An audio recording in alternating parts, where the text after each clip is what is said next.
The 1980s Purge trials in North Korea were not random or chaotic events. They were the result of a deliberate state policy to eradicate what the government labelled as superstition by any means necessary, even if that meant schoolyard executions. In official North Korean ideology, superstition was defined broadly. It included traditional spiritual practices, ancestor worship, shamanic rituals, and any religious belief that might compete with the ruling party's authority.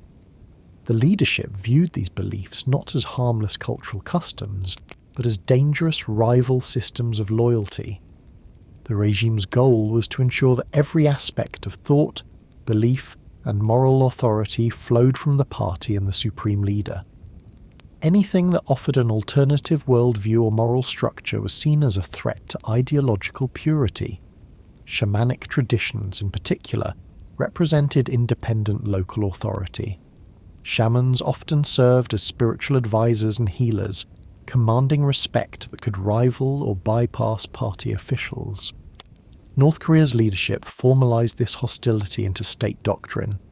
Official speeches, education materials, and propaganda denounced superstition as feudal, reactionary, and an obstacle to socialist development. The government argued that old spiritual beliefs kept the people ignorant and divided, making them vulnerable to foreign influence or internal dissent. This ideological framing was not merely rhetorical, it was used to justify concrete state action. The government ordered security forces and local party organizations to identify, arrest, and punish those practicing shamanism. Officials were expected to demonstrate their revolutionary vigilance by uncovering and eliminating superstition in their regions. Central to this policy was the belief that social unity and ideological conformity were necessary for national survival. North Korea in the 1980s faced economic challenges, isolation, and the need to maintain absolute internal control. Purging spiritual traditions was seen as a way to strengthen loyalty, eliminate potential sources of independent thought, and reinforce the cult of personality surrounding Kim Tu-sung. In this context, the Purge trials of the 1980s were not a side campaign or local initiative. They were a state-driven project to reshape society at the deepest level. By targeting spiritual practitioners through arrest, trial, and punishment, the regime aimed to erase cultural memory and ensure that no alternative moral authority existed outside the revolutionary ideology. Korean shamanism, known as Muism, is one of the peninsula's oldest spiritual traditions. It is deeply rooted in folk culture, predating organized religions like Buddhism and Christianity. At its heart, shamanism centers on the belief that the spiritual world is connected to the everyday world. Shamans, called mudang, serve as intermediaries between people and spirits. They conduct rituals to heal the sick, ensure good harvests, bless new homes, and communicate with ancestors. These rituals are highly symbolic, featuring music, drumming, colourful costumes, and dramatic trance states.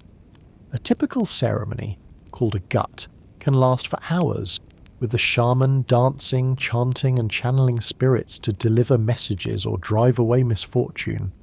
Shamans often held significant local authority in rural communities.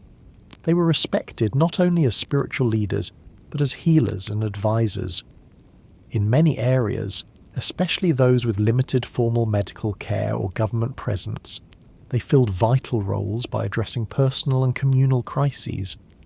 Shamanism is also closely tied to Korea's traditional worldview, which emphasizes harmony with nature, reverence for ancestors, and maintaining balance in human relationships. Ancestral rites were particularly important. Families believed that ancestors continued to watch over them, and rituals were performed to honor them, seek blessings, and maintain the family's good fortune. While shamanism is widespread in Korea's history, its strongest roots persisted in rural and mountainous regions. These areas maintained customs with less interference from central authorities. In these communities, shamanic rituals were woven into seasonal festivals, family milestones, and even daily life. Importantly, shamanism in Korea was never a single unified religion. It varied widely by region, with local traditions, spirits, and ritual styles reflecting each community's history and environment. This local character made it particularly resilient. It survived foreign invasions, dynastic changes, and even periods of official suppression before. By the 20th century, despite modernization and the spread of other religions, shamanism remained a living tradition in many parts of Korea. It represented not only spiritual practice, but also cultural heritage, family identity, and communal memory. The crackdown that became known as the 1980's Purge trials did not begin spontaneously. It was prepared through coordinated planning at multiple levels of the North Korean state. In the late 1970s, central authorities in Pyongyang issued formal instructions to provincial and county party committees. These directives required local officials to intensify their vigilance and identify any remaining superstitious elements in their regions. Provincial party secretaries received performance evaluations that included ideological purity in their areas, making enforcement a personal and professional obligation. Detailed planning meetings were held at county levels. Local security officers, police, and party cadres reviewed population lists and targeted individuals known or suspected of performing rituals. Informants were recruited within workplaces, schools, and neighborhoods to monitor conversations and report any evidence of ritual practices or spiritual gatherings. Police departments created arrest quotas for their officers. These quotas were not advisory, they were targets that needed to be met to prove revolutionary zeal. Officers who failed to deliver faced internal party discipline, or risked being accused of ideological weakness themselves. Evidence collection efforts were standardized. Security forces were instructed to search for ritual paraphernalia, such as drums, costumes, carved totems, and household altars. Possessing these items was considered direct proof of criminal activity. Officers were given guidelines on cataloguing seized objects for later use in show trials. Coordination also involved the education system. Schools received new instructions to expand anti-superstition lessons. Teachers were told to question students about their family's practices, normalizing surveillance within the family itself. Reports from students could trigger raids and arrests, deepening fear throughout communities. Local party propaganda teams prepared public messaging campaigns. Slogans appeared on walls and posters denouncing superstition as a disease. Loudspeakers in villages broadcast lectures condemning ritual practices and warning of severe punishment for offenders. This multi-layered planning ensured that the crackdown was systematic. It was not left to chance or the discretion of individual officers. It was a centrally directed operation with detailed expectations, standardized procedures, and measurable results. The 1980s Purge trials were carried out nationwide, but their intensity varied greatly by region. The government's most aggressive campaigns were concentrated in specific northern and inland provinces where shamanic traditions remained strongest. Jagang province was among the most heavily targeted. This remote, mountainous region had a reputation for maintaining traditional practices despite decades of state pressure. Communities there were close-knit, with local customs often passed down through generations with little modification. Security forces regarded it as a stronghold of ritual practices that needed to be broken. Within Jagang province, the city of Kangye became a focal point of enforcement. Defectors and researchers often cite it by name when describing mass arrests and large public trials. Local party officials there faced intense scrutiny from Pyongyang to demonstrate ideological purity, leading them to pursue especially zealous crackdowns. Hamgyong province was another primary target. Its extensive rural districts were home to long-standing traditions of folk healing and ritual ceremonies. Officials in these areas conducted widespread house searches and arrests. They often used the results to report their successes in fulfilling quotas to central authorities. Ryanggang province, which borders China, also saw heavy enforcement. The government considered it a vulnerable frontier region, not only for cross-border smuggling, but for ideological contamination. Surveillance there was especially strict, and any local spiritual practice could be painted as evidence of foreign influence. Arrests in Ryanggang sometimes carried added accusations of espionage or disloyalty, beyond the charge of superstition itself. While these northern provinces bore the brunt of the campaign, urban centres like Pyongyang experienced far fewer prosecutions. The capital was already under tight ideological control, with greater party presence and less tolerance for local traditions. Rural and remote communities with weaker state infrastructure were seen as the final bastions of non-sanctioned beliefs, and thus received the harshest attention. These regional patterns were not accidental. They reflected strategic choices by the state to focus resources where traditions were most deeply rooted, and resistance to ideological uniformity was perceived as strongest. By concentrating arrests, public trials, and executions in these provinces, the government aimed to eliminate local leadership structures centered around shamans and permanently stamp out spiritual practices in the countryside. Arrests during the 1980s, Purge trials were carried out with precision and coordination, designed to maximize control and minimize resistance. Security forces worked from compiled lists of suspects, which had been built using informant reports and local surveillance. Arrest operations were typically unannounced and carefully timed.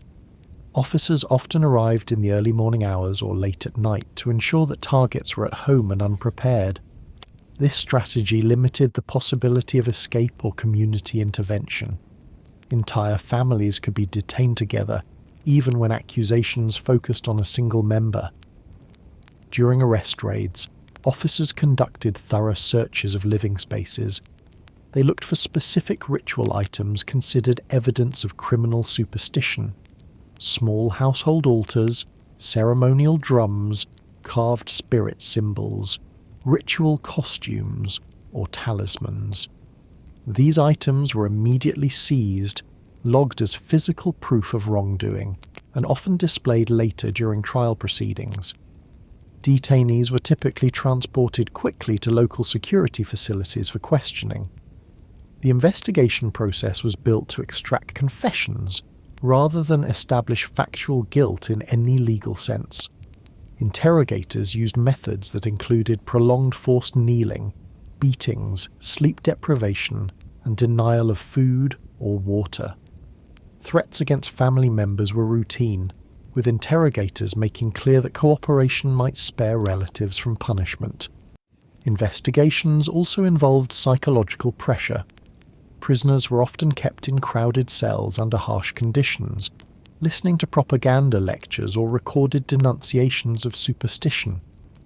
Guards and interrogators would repeatedly demand ideological repentance, pushing detainees to admit not only to performing rituals but to corrupting their neighbours. There was no formal legal defence process at this stage. Confessions once obtained were considered final. In many cases, detainees were required to sign pre-written statements that included detailed self-incriminations.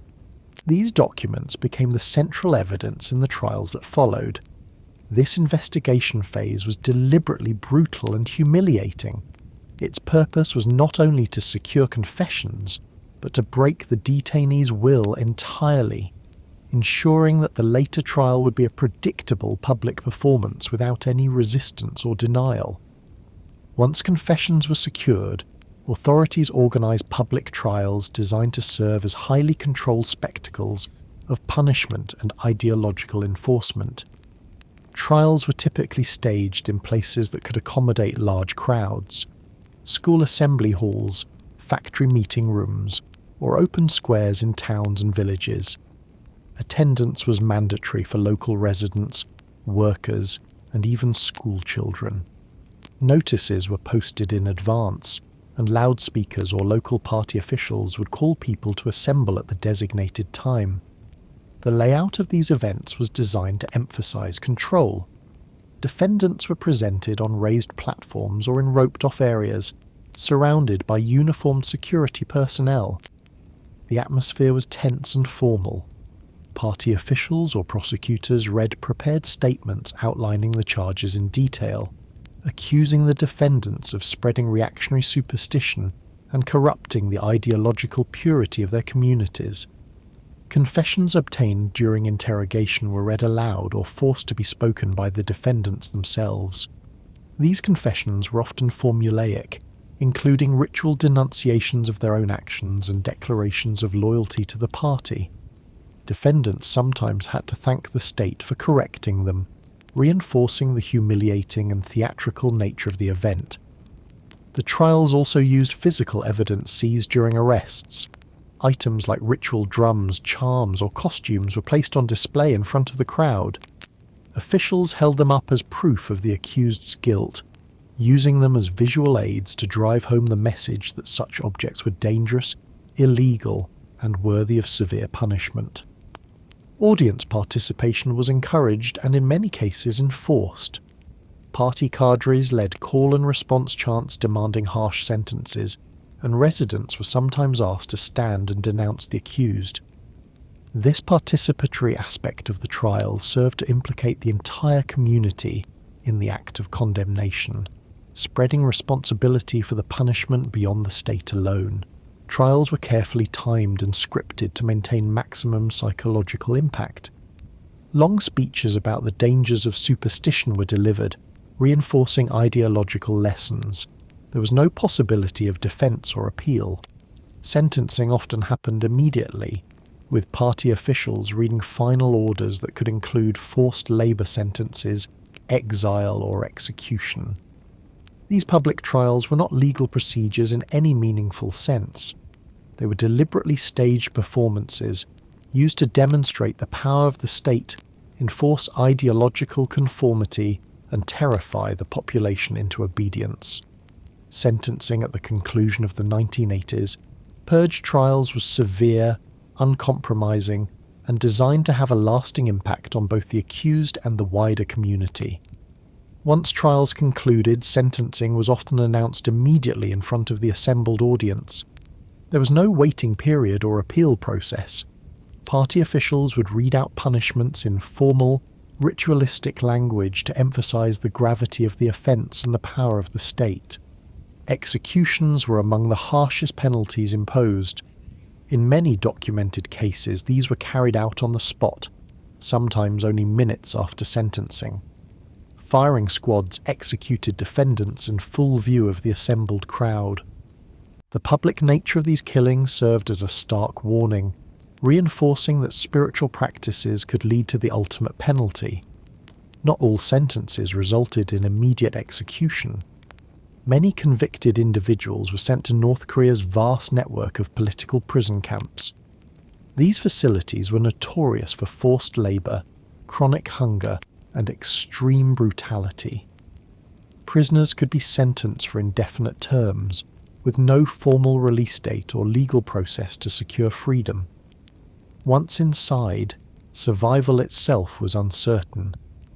Other punishments included forced relocation or internal exile. Convicted families could be expelled from their homes in more developed regions and sent to remote, under-resourced areas as punishment. These transfers stripped families of property rights, access to food rations, and the ability to seek better jobs or education. Entire villages might be emptied of accused families to demonstrate that the state would not tolerate ideological contamination. Sentences also targeted the future prospects of those involved. Even if a shaman was not executed or imprisoned, a conviction effectively destroyed any chance for advancement within North Korean society. Party membership was revoked, job opportunities disappeared, and children were barred from higher education. Punishment extended beyond the individual to enforce broader compliance. Families of the convicted faced surveillance, social stigma, and loss of status. Community members who had failed to report the practice could be disciplined or demoted in workplaces or local party organisations. These sentencing practices were not designed simply to punish the accused, but to create a climate of sustained fear and obedience. By showing there was no leniency, no appeal, and no way back to respectability after conviction, the state made clear that even minor participation in traditional spiritual life carried permanent and devastating consequences. One of the most chilling aspects of the 1980s Purge trials was the application of North Korea's system of collective punishment, which extended criminal responsibility far beyond the individual. Under this policy, often described as the 3 generations rule, punishment for ideological crimes did not stop with the accused. Instead, it deliberately targeted entire family lines. This meant that the parents, children, and sometimes even grandchildren of a convicted person could face consequences solely because of their relation.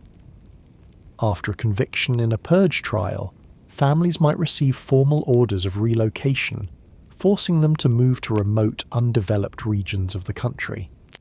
These internal exile zones were often barren, lacking adequate housing, schools, or medical facilities. They functioned as a form of social death, severing families from the networks and opportunities they previously had. In other cases, family members were themselves arrested and sent to political prison camps, despite no direct evidence that they had practiced shamanism or even supported it. Conditions in these camps were notoriously harsh, with forced labour, routine beatings, hunger, and high mortality rates.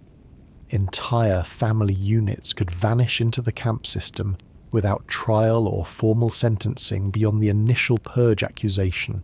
Even when relatives avoided imprisonment or exile, their lives were permanently altered. Party membership, essential for career advancement and access to better housing, was stripped. Children lost the right to attend prestigious schools or universities, closing off paths to social mobility. Employers and local party committees were required to monitor these families closely, enforcing their lower status and ensuring they could not regain trust. This collective punishment was not an accident or excess. It was an intentional policy designed to enforce conformity through fear. By making entire families suffer for one person's accused superstitious actions, the state created powerful incentives for relatives to police each other's behaviour, report suspected practices, and abandon old traditions completely. It also ensured that even if someone avoided detection, the risk of catastrophic consequences for their loved ones would weigh constantly on their decisions. In this way, collective punishment became one of the most effective tools for stamping out not just individual acts of spiritual practice, but entire cultural traditions passed down through families over generations. The 1980s Purge trials had profound and lasting effects on local communities, far beyond the immediate punishment of those arrested. One of the most significant impacts was the destruction of trust among neighbours. As informant systems expanded and people were pressured to report suspected ritual practices, communities became fragmented. Long-standing relationships strained under fear that anyone might turn others in to protect themselves or their families. Even after the purges ended, this legacy of suspicion remained, making genuine social cohesion difficult to rebuild. The trials also silenced communal traditions that had provided shared meaning and connection. Ritual ceremonies that once marked births, marriages, seasonal events, and ancestral memorials were abandoned or driven underground. Without these rituals, communities lost important mechanisms for resolving disputes, offering mutual support and reinforcing local identity. Economic disruptions followed as well. Many accused shamans also served as healers or midwives in remote areas, with limited medical infrastructure. Their removal left gaps in practical care. Families forced into exile or stripped of party membership lost access to better jobs, food rations and state services, creating cycles of poverty that affected entire villages. Fear of association with targeted families deepened social divisions. People avoided helping neighbours under investigation, refused to interact with relocated families, and taught their children to keep their distance from anyone marked by the state.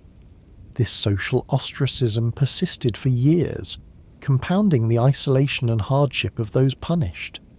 Communities also had to participate directly in the state's violence.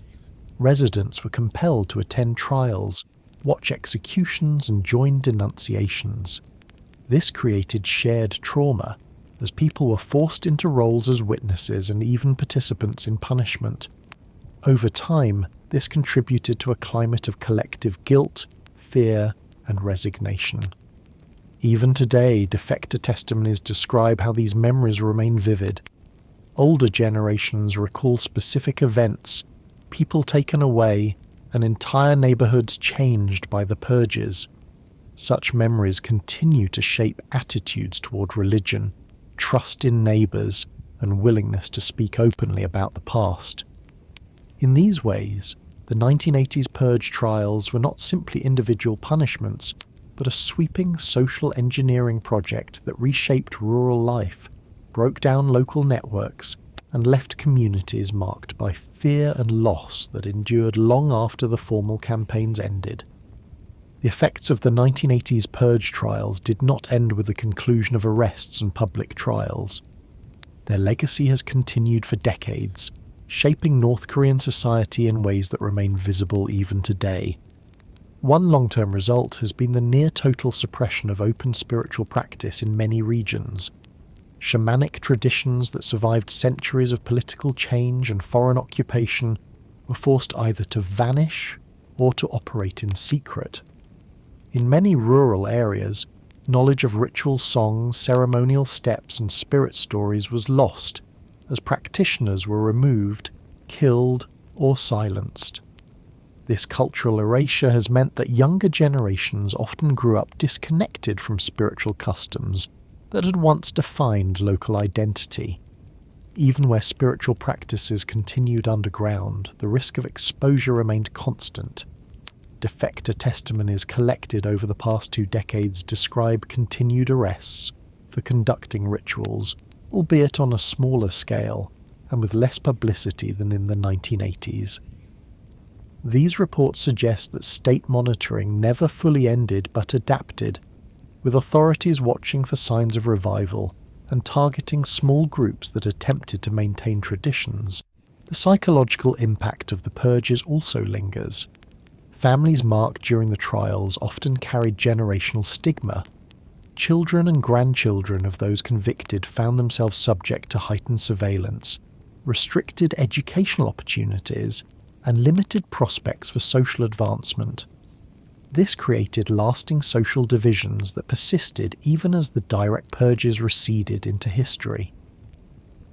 For North Korea's ruling system, the legacy of the 1980s Purge trials became part of a broader strategy of control. By demonstrating the state's willingness to root out any form of independent belief, the regime reinforced a message that loyalty had to be absolute and singular. This principle was applied not only to spiritual traditions, but to all forms of dissent or deviation from the party line. Outside observers and human rights researchers have highlighted these purges as evidence of cultural cleansing, a deliberate attempt to eradicate not just political opposition, but entire belief systems and practices seen as incompatible with the state's ideology. As North Korea has remained closed to external scrutiny, much of the evidence about these long-term effects has come from defectors and rare internal documents smuggled out of the country. Today, even in regions once famous for their vibrant ritual culture, public acknowledgement of shamanic practices is nearly non-existent. The Purge trials helped ensure that fear of punishment and social ruin would suppress these traditions for generations, leaving behind communities where even speaking about past spiritual life could be dangerous. Next, we will move to the insane story of the fate of Hyon Yong-chol. Hyon Yong-chol was one of North Korea's most senior military figures, rising through the ranks of the Korean People's Army over decades of service. Born in 1949, he belonged to a generation shaped by the aftermath of the Korean War and the consolidation of Kim Il-sung's rule. He trained in North Korea's military academies and gradually earned positions of responsibility within the armed forces. Over the years, he was regarded as a loyal and capable officer who understood the demands of the rigid command structure. Hyun's career was marked by steady advancement through a military hierarchy that valued strict obedience, political reliability, and displays of loyalty to the ruling Kim family. He eventually achieved the rank of Vice Marshal, one of the highest military titles in the country's system. By the time Kim Jong-un succeeded his father in late 2011, Hyon Yong-chol was already a well-known figure within the upper echelons of the military. His presence signalled continuity and stability during a period of leadership transition, and he was seen as part of the core group of military officials who could help the young leader consolidate power. Hyon Yong-chol's military career placed him at the very centre of North Korea's power structure. He held command positions over frontline corps and was known for his understanding of military discipline and doctrine within the Korean People's Army. Beyond his rank of Vice Marshal, Hyon served as Chief of the General Staff for a period, giving him oversight over operational planning, training, and readiness of the entire armed forces. This role made him one of the most powerful figures in the military hierarchy, second only to the Supreme Commander himself. In 2014, he was appointed Minister of the People's Armed Forces, North Korea's equivalent of a defense minister. This position carried significant responsibility for managing military administration, overseeing logistics and procurement, and serving as the public face of the army in diplomatic and ceremonial events. As minister, Hyon attended high-profile inspections and military exercises alongside Kim Jong-un, demonstrating his proximity to the leadership. North Korean state media frequently showed images of him saluting the leader, standing beside him on reviewing platforms, or briefing him on training operations. His visibility and prominence signalled both his trusted status and his role as an enforcer of Kim Jong-un's authority within the military.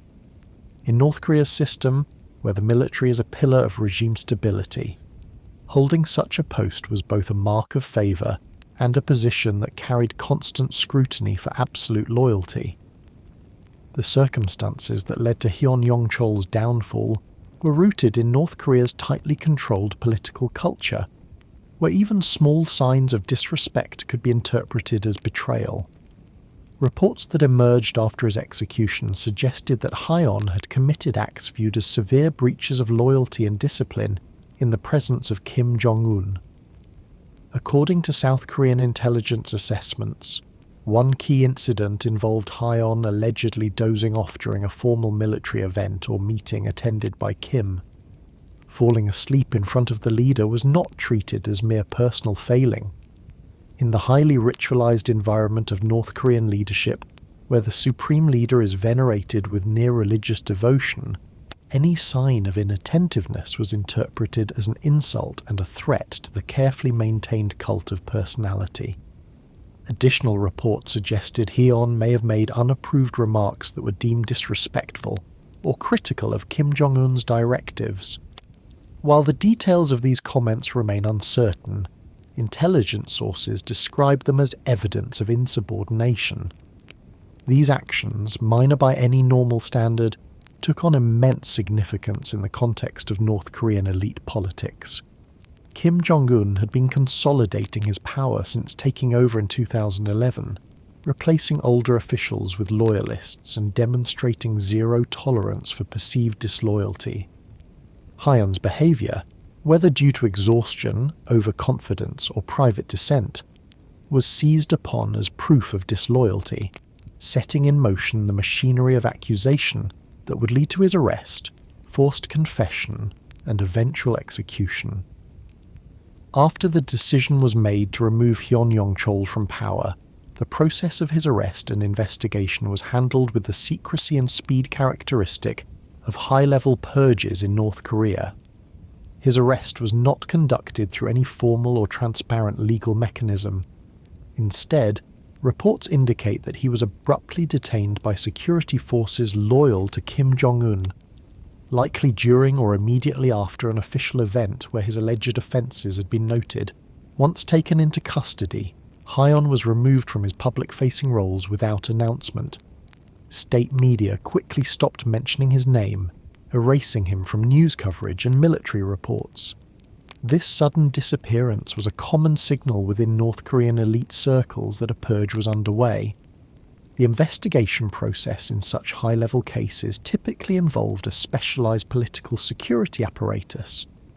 Officials would compile and formalize accusations of disloyalty, often using forced confessions extracted under threat or coercion. In Hyun's case, there is no evidence of any genuine legal defense or opportunity to contest the charges. Information leaked by South Korean intelligence suggested that Hyon was subjected to interrogation, intended not only to confirm his alleged disloyalty, but also to implicate any associates who might have shared his supposed views.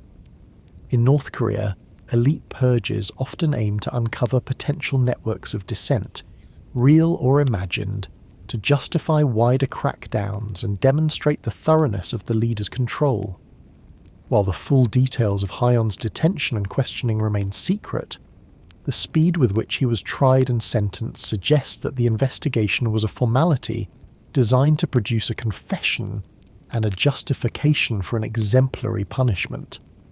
Hyon Yong-chol's execution became one of the most notorious episodes of Kim Jong-un's early rule, both for its method and the message it sent to the ruling elite. After his closed investigation and scripted confession, Hyon was sentenced to death in a proceeding with no possibility of appeal. Reports indicate that the execution was carried out in May 2015, only weeks after his arrest, underscoring the swift and uncompromising nature of the purge. What made the event especially infamous was the manner in which it was staged. Intelligence sources, particularly from South Korea's National Intelligence Service, reported that Hyon was executed by anti-aircraft guns, a method intended to obliterate the body completely. Such weapons, designed to destroy aircraft, would be vastly excessive for a human target, and their use was widely interpreted as a deliberate act of terror and humiliation. Eyewitness testimony gathered by outside observers suggested the execution was conducted in front of a large audience of senior military officers. Forcing these officials to watch was part of the spectacle, meant to instill fear and enforce loyalty. Witnessing such a display would leave an indelible memory, reminding officers that even the highest-ranking, most decorated figures were vulnerable to immediate and brutal punishment if they fell out of favour. North Korean state media did not confirm the specific method or location of the execution. Instead, the regime simply stopped mentioning Hyon altogether. His image and name were scrubbed from newspapers and official photos, effectively erasing him from the public record. This approach was typical in North Korean purges, combining terrifying public punishment for internal audiences with near-total silence for the general population. The extreme nature of Hyun's execution served multiple purposes at once. It punished perceived disrespect in the harshest way possible, demonstrated Kim Jong-un's absolute authority over the military, and sent a clear, unforgettable warning to anyone who might question the leader's commands. Hyon Yong-chol's execution had an immediate and chilling effect on the upper ranks of North Korea's military leadership. It served as an unmistakable warning that even the highest-ranking, most decorated officers were not safe from sudden and violent purges. In the aftermath, military commanders became even more cautious about demonstrating loyalty to Kim Jong-un. Public displays of deference increased, with officers carefully staging salutes, applause, and expressions of absolute support during inspections and meetings. The purge also created sudden openings in the leadership structure. Positions vacated by Hyon and any removed associates needed to be filled quickly, giving Kim Jong-un the opportunity to promote figures seen as more personally loyal to him. This process allowed the leader to reshape the military hierarchy, ensuring that those in key roles owed their advancement directly to his favour. Observers noted that the execution reinforced a sense of unpredictability among the elite. High-ranking officials had always known that loyalty was essential, but Hyon's fall for perceived disrespect, even minor gestures or careless words, demonstrated that maintaining favour required constant vigilance and absolute submission. For mid-level officers, the message was equally clear. They saw that disagreements, independent thinking, or even perceived fatigue in the leader's presence could lead to accusations of disloyalty. This environment encouraged not just obedience but proactive displays of loyalty, as officers sought to prove their devotion before suspicions could arise.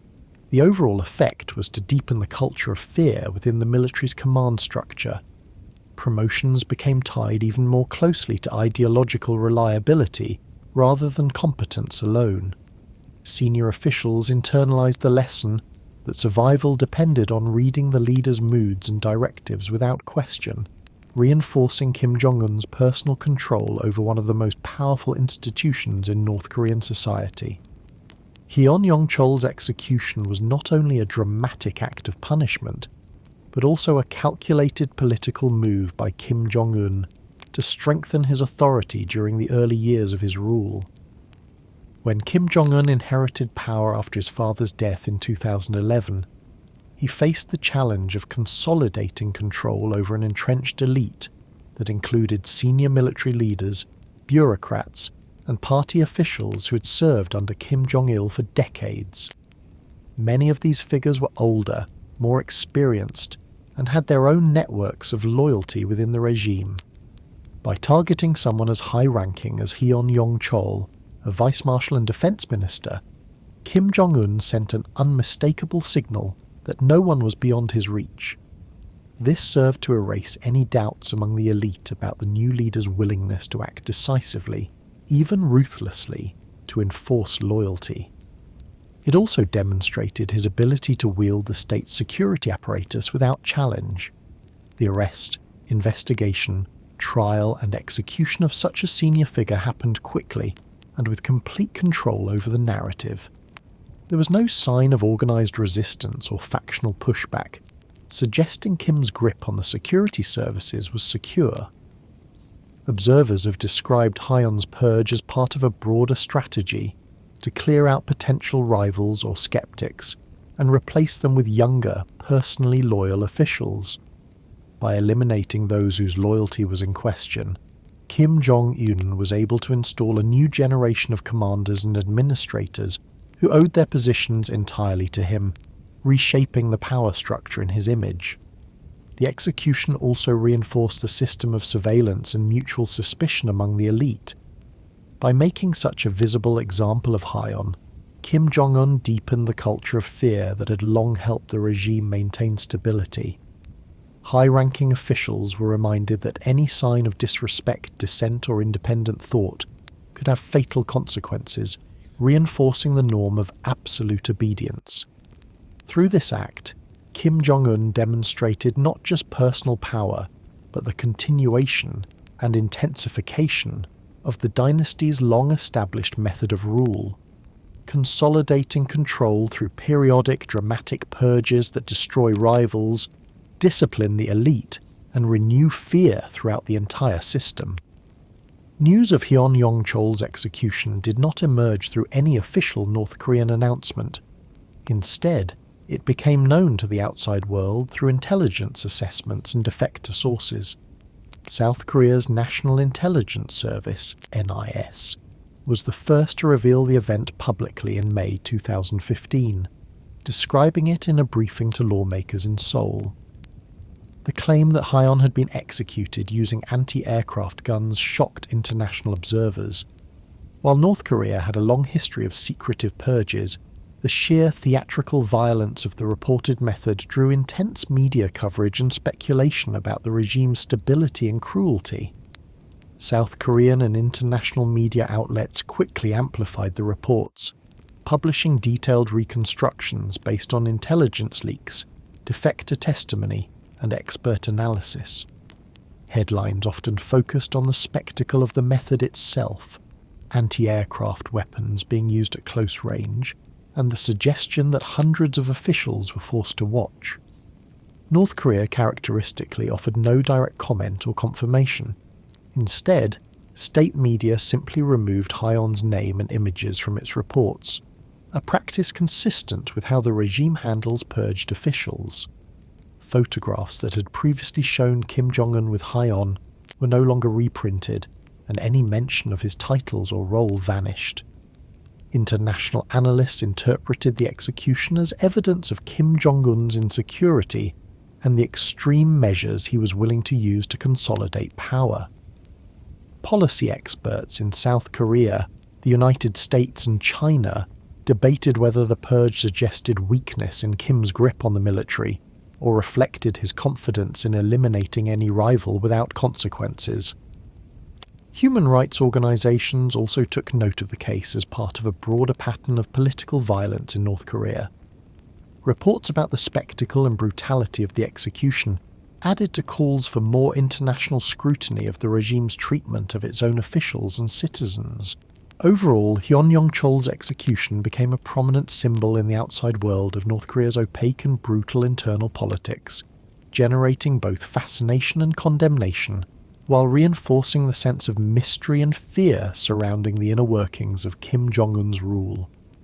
The execution of Yong-chol left a lasting mark on North Korea's internal power dynamics, well beyond the immediate shock it caused among military and political elites.